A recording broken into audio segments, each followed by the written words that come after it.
Hi, artists of the world. It's Natalia from Yes Art Marketing, and this is a channel about building an art business that actually supports your life instead of constantly exhausting you. We talk about positioning, marketing, pricing, sales, mindset, but always in a way that feels sustainable and is aligned with being a creative person. And today I want to talk about something that almost nobody teaches when it comes to running a creative business, which is what to do on your low energy days. I'm not going to talk about burnout. It's not about dramatic breakdowns, just those normal days or weeks when your brain feels slower, when your body feels heavier or weaker, and the idea of showing up online feels like too much, maybe. One of the biggest mindset shifts that helped me, and I can also see that it helps my students, it's understanding and accepting the fact that creative energy is cyclical. You will have days when everything just feels easy. You're full of ideas, you want to film 10,000 videos, you want to reorganize your website, you start a new series of paintings, maybe even redesign your entire brand. It just happens. There are those days that are amazing. Wouldn't be great to always feel like that. But yeah, you feel confident, expressive, outward facing, amazing. I love those days. And then you will have days when even answering a message feels like, ugh, effort. You feel more inward. You feel like simple tasks are so heavy. Yeah. You don't want to be looked at. You don't want to make videos of yourself. You don't want to talk to people on those days. You don't want to perform. Yeah.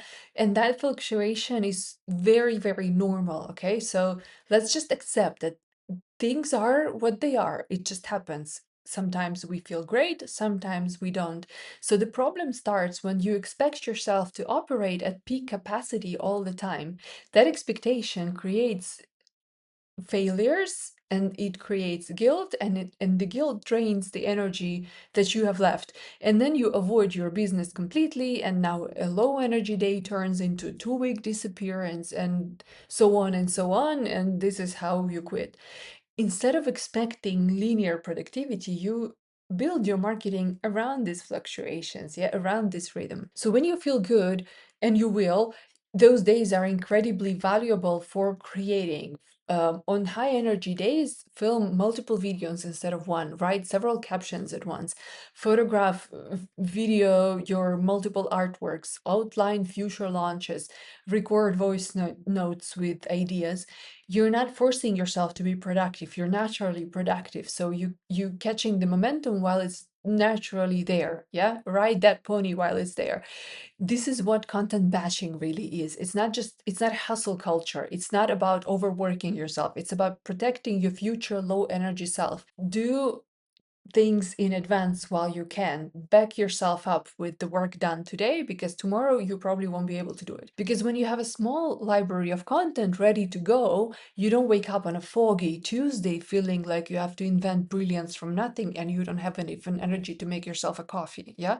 You choose from you've already created before. This helps so much, especially when, on a high energy day, you made the content that already and you scheduled it, and low energy you wakes up to things already being posted automatically. It's so good. You don't even have to post. It's already there. You feel so grateful to yourself. I swear by it. And what about low energy days? What are those good for?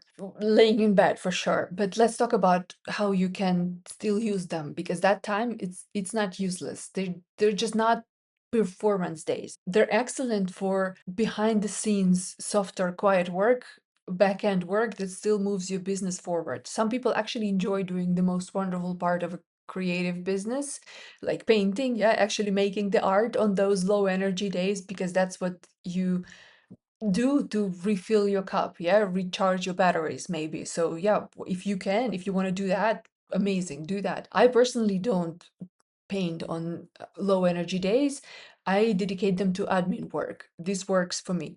It's when you can answer emails, DMs, organize your files, update website descriptions, Etsy listings, maybe tweak pricing a little bit, clean up the space or the shop, plan some other admin tasks, video editing, photo editing, some research, yeah, or maybe you engage with people who already support you. You go and you answer all those comments that have been piling up. You maybe watch some classes that you signed up for, you do homework for them. So it's something that doesn't really require you physically moving, spending your physical energy on things, but you sit down and you quietly do all the boring work. And this works for me. If you do it different, if you feel like this could be a different process for you, and on a low energy day you would rather paint, and on a high energy day you would rather do all of that, why not? It just, you have to find what works for you. Yeah, it depends on what kind of creative energy you're in today. You can allocate that energy to tasks that could be done. For me, the low energy days are about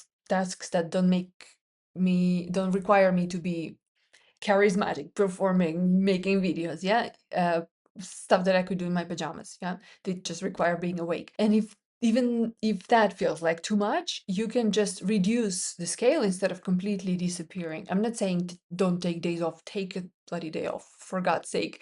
Rest if you need to rest. But yeah, maybe it's a work day for you and you still want to get something done and you don't feel like doing much, but you still want to do something to feel useful, to make progress. Maybe instead of answering messages because you don't want to deal with other people, you play with ChatGPT, creating captions for your upcoming reels. Or maybe you make a lazy post with just a photo dump from last month. Maybe instead of filming a video, you edit the video you filmed before. Maybe you post some simple stories with a short reflection. Something. If you can do something, and there is something that you can do that, yeah. Instead of launching something new, you just remind people what's already available in your shop. That's also an option. Small action keeps you connected to your audience. It keeps you awake at the wheel of your business, yeah. It keeps you in touch with things that are going, and staying connected is great. It's powerful. It gives you dopamine from even that little productivity that doesn't exhaust you, and we thrive on that. What I would call a rhythm-based marketing is simply designing your business around the fact that you are a human being. Over the years of being a self-employed creative entrepreneur, I've developed some habits, some routines that now have become automatic, and I want to share them with you. Hopefully it helps. It looks something like this. When you are in a high energy phase, you create, you produce as much as you can. You create art, you create content, you batch prepare your videos and photos, and you prepare and you strategize. You do your best thinking on those high energy days. When you're in a medium energy phase, let's say normal days, yeah, not too high, not too low, you functioning well, you're fine, you edit, you post, you communicate with people, you execute the strategies. And when you're in a low energy phase, you maintain and nurture, and you also maintain and nurture yourself.